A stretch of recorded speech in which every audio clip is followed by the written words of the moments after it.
Item ಯಾವುದೇ ಇರಲಿ try ಮಾಡಿ ಆಚಿ ಚಿಕನ್ ಮಸಾಲಾ. ಇನೋವಾ, ಸ್ಕಾರ್ಪಿಯೋ ಸೇರಿದಂತೆ ಐಷಾರಾಮಿ ಕಾರುಗಳಲ್ಲಿ ಬರುವ ಕಳ್ಳರ ಗ್ಯಾಂಗ್ ಒಂದು ಬೀಗ ಹಾಕಿದ ಮನೆಗಳನ್ನೇ ಟಾರ್ಗೆಟ್ ಮಾಡಿ ಕಳ್ಳತನ ಮಾಡಿದ ಘಟನೆ ಚಿಕ್ಕಬಳ್ಳಾಪುರ ಜಿಲ್ಲೆ ಗೌರಿಬಿದನೂರಿನ ಚಿಕ್ಕ ಕಿರುಗೋಡು ಗ್ರಾಮದಲ್ಲಿ ನಡೆದಿದೆ. ಮನೆಯ ಬೀಗ ಮುರಿದು ಚಿನ್ನ, ಬೆಳ್ಳಿ, ದುಡ್ಡು ಜೊತೆಗೆ ಅದನ್ನು ಕದ್ದು ಲಕ್ಷಾಂತರ ಮೌಲ್ಯದ ವಸ್ತುಗಳನ್ನು ಲೂಟಿ ಮಾಡಿ ಕದೀಮರು ಎಸ್ಕೇಪ್ ಆಗಿದ್ದಾರೆ.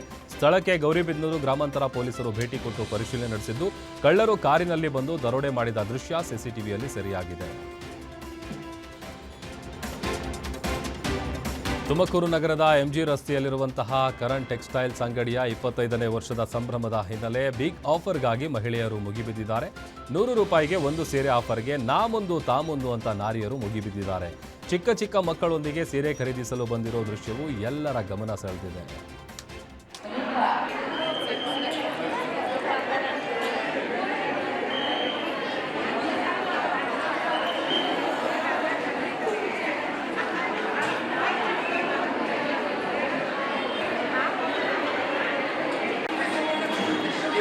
ನೀರು ಕುಡಿತೀವಿ ಕೂಡ ಅನ್ಸಿದೆ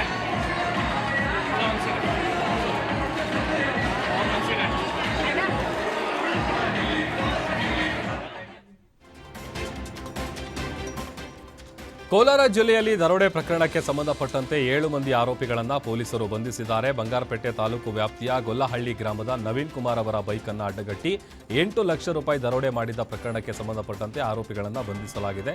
ಬಂಧಿತರಿಂದ 6,50,700,000 ರೂಪಾಯಿ ನಗದು, 4 ದ್ವಿಚಕ್ರ ವಾಹನಗಳನ್ನು ಜಪ್ತಿ ಮಾಡಿದ್ದಾರೆ. ಈ ಪ್ರಕರಣವು ಬೂದಿಕೋಟೆ ಪೊಲೀಸ್ ಠಾಣೆಯಲ್ಲಿ ದಾಖಲಾಗಿತ್ತು.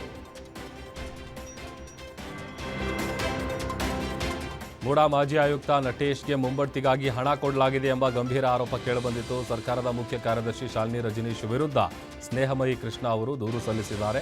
ಈ ಸಂಬಂಧವಾಗಿ ಇಡಿ ಆದಾಯ ತೆರಿಗೆ ಇಲಾಖೆಗೆ ಕಂಪ್ಲೇಂಟ್ ಕೊಟ್ಟಿದ್ದಾರೆ.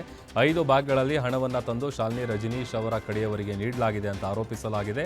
KA 41C 6723 ನಂಬರ್ನ ಕಾರ್ನಲ್ಲಿ ಈ ಹಣ ತರಲಾಗಿದ್ದು, ಆ ಕಾರು ಕರ್ನಾಟಕ ರಾಜ್ಯ ಖಾದಿ ಮತ್ತು ಗ್ರಾಮೋದ್ಯೋಗ ಮಂಡಳಿಗೆ ಸೇರಿದ್ದು ಅಂತ ದೂರಿನಲ್ಲಿ ಉಲ್ಲೇಖ ಮಾಡಿದ್ದಾರೆ. ಬೀದರ್ನ ವಿದ್ಯಾರ್ಥಿಗಳಿಂದ ಕಳಪೆ ಆಹಾರದ ವಿರುದ್ಧ ತೀವ್ರ ಆಕ್ರೋಶ ವ್ಯಕ್ತವಾಗಿದೆ. ಬಸವ ಕಲ್ಯಾಣ ಹಾಸ್ಟೆಲ್ನಲ್ಲಿ ನೀಡಲಾಗುತ್ತಿರುವ ಆಹಾರ ಕಳಪೆ ಗುಣಮಟ್ಟದ್ದಾಗಿದೆ ಅಂತ ವಿದ್ಯಾರ್ಥಿಗಳು ಆರೋಪಿಸಿದ್ದಾರೆ. ಈ ಹಾಸ್ಟೆಲ್ ಊಟ ತಿನ್ನೋದಾದ್ರೂ ಹೇಗೆ ಸರ್? ಇಂಥ ಊಟ ತಿಂದು ಓದೋದು ಹೇಗೆ ಅಂತ ವಿದ್ಯಾರ್ಥಿಗಳು ಅಸಮಾಧಾನ ಹೊರಹಾಕಿದ್ದಾರೆ. ಕಳಪೆ ಉಪಹಾರವನ್ನು ಕೈಯಲ್ಲಿ ಹಿಡಿದು ವಿದ್ಯಾರ್ಥಿಗಳು ನೇರವಾಗಿ ಶರಣು ಸಲಗರ ಅವರ ಮನೆಗೆ ತೆರಳಿ ತಮ್ಮ ಅಳಲು ತೋಡಿಕೊಂಡಿದ್ದಾರೆ. ಮನೆ ಮುಂದೆ ಸೇರಿದ್ದ ವಿದ್ಯಾರ್ಥಿಗಳ ಮಾತುಗಳನ್ನು ಕೇಳಿದ ಶಾಸಕ, ವಾರ್ಡನ್ ಮತ್ತು ಸಮಾಜ ಕಲ್ಯಾಣ ಇಲಾಖೆ ಅಧಿಕಾರಿಗಳಿಗೆ ದೂರವಾಣಿ ಕರೆ ಮೂಲಕ ತರಾಟೆಗೆ ತೆಗೆದುಕೊಂಡಿದ್ದಾರೆ. ಐರ್ಲೆಂಡ್ನಲ್ಲಿ ದಕ್ಷಿಣ ಕನ್ನಡದ ಕಡಬ ಮೂಲದ ಯುವಕ ನಿಗೂಢವಾಗಿ ಸಾವನ್ನಪ್ಪಿದ್ದಾನೆ. 31 ವರ್ಷದ ಸಾಂಜೋ ಸುನಿಲ್ ಮೃತ ಯುವಕ ಡಬ್ಲಿನ್ ನಗರದ ಫಿಂಗ್ಲಾಸ್ ಪ್ರದೇಶದ ಚಾರ್ಲ್ಸ್ ಟೌನ್ನಲ್ಲಿ ಇರುವ ಬಾಡಿಗೆ ಮನೆಯಲ್ಲಿ ಸಾಂಜೋ ಸುನಿಲ್ ಮೃತದೇಹ ಪತ್ತೆಯಾಗಿದೆ. ಪ್ರಕರಣವು ಸಂಶಯಾಸ್ಪದವಾಗಿರುವುದರಿಂದ ಐರ್ಲೆಂಡ್ ಪೊಲೀಸರು ಆತ್ಮಹತ್ಯೆ ಹಾಗೂ ಇತರ ಎಲ್ಲ ಕಾರಣಗಳ ಮೇಲೆ ತನಿಖೆ ನಡೆಸ್ತಾ ಇದ್ದಾರೆ. ದೇವನಹಳ್ಳಿ ಪಟ್ಟಣದ ಗೋದ್ರೇಜ್ ರಾಯಲ್ ವುಡ್ಸ್ ಅಪಾರ್ಟ್ಮೆಂಟ್ನಲ್ಲಿ ಕನ್ನಡಿಗನ ಮೇಲೆ ಹಲ್ಲೆ ನಡೆದ ಪ್ರಕರಣಕ್ಕೆ ಸಂಬಂಧಿಸಿ ಕರ್ನಾಟಕ ಹೈಕೋರ್ಟ್ ಪೊಲೀಸರಿಗೆ ತೀವ್ರ ತರಾಟೆ ತೆಗೆದುಕೊಂಡಿದೆ. ಅಪಾರ್ಟ್ಮೆಂಟ್ ಎಲೆಕ್ಷನ್ ವಿಚಾರವಾಗಿ 2 ಗುಂಪುಗಳ ನಡುವೆ ಉಂಟಾದ ಭಿನ್ನಾಭಿಪ್ರಾಯದ ಹಿನ್ನೆಲೆಯಲ್ಲಿ ಪೂರ್ಣೇಶ್ ಎಂಬುವರ ಮೇಲೆ ಹಲ್ಲೆ ನಡೆದಿತ್ತು. ಆರೋಪಿಗಳಾದ ಪ್ರಕಾಶ್, ಜಗದೀಶ್ವರ್ ಮತ್ತು ಅಹಮದ್ ಕನ್ನಡಿಗರಿಗೆ ಗತಿ ಕಾಣಿಸ್ತೀನಿ ಅಂತ ಬೆದರಿಕೆ ಹಾಕಿದ್ರು ಅಂತ ದೂರಿನಲ್ಲಿ ಉಲ್ಲೇಖ ಮಾಡಲಾಗಿತ್ತು. ಈ ಕುರಿತು ಪೂರ್ಣೇಶ್ ಠಾಣೆಗೆ ದೂರನ್ನು ನೀಡಿದ್ರು. ಪ್ರಕರಣದ ಗಂಭೀರತೆಯ ನಡುವೆಯೂ FIR ದಾಖಲಿಸಿಲ್ಲ ಎಂಬ ಆರೋಪ ಹೊರಬಂದಿತ್ತು. ಇದರಿಂದ ಅಸಮಾಧಾನಗೊಂಡ ಹೈಕೋರ್ಟ್ ಮೆಟ್ಟಿಲೇರಿದ್ರು. ನಿಮ್ಮೂರಿನಿಂದ ವಿಶ್ವ ಮಟ್ಟದವರೆಗೆ ರಾಜಕೀಯ, ಸಿನಿಮಾ, ಸ್ಪೋರ್ಟ್ಸ್ ಯಾವ ಸುದ್ದಿಯೂ ಮಿಸ್ ಆಗಲ್ಲ.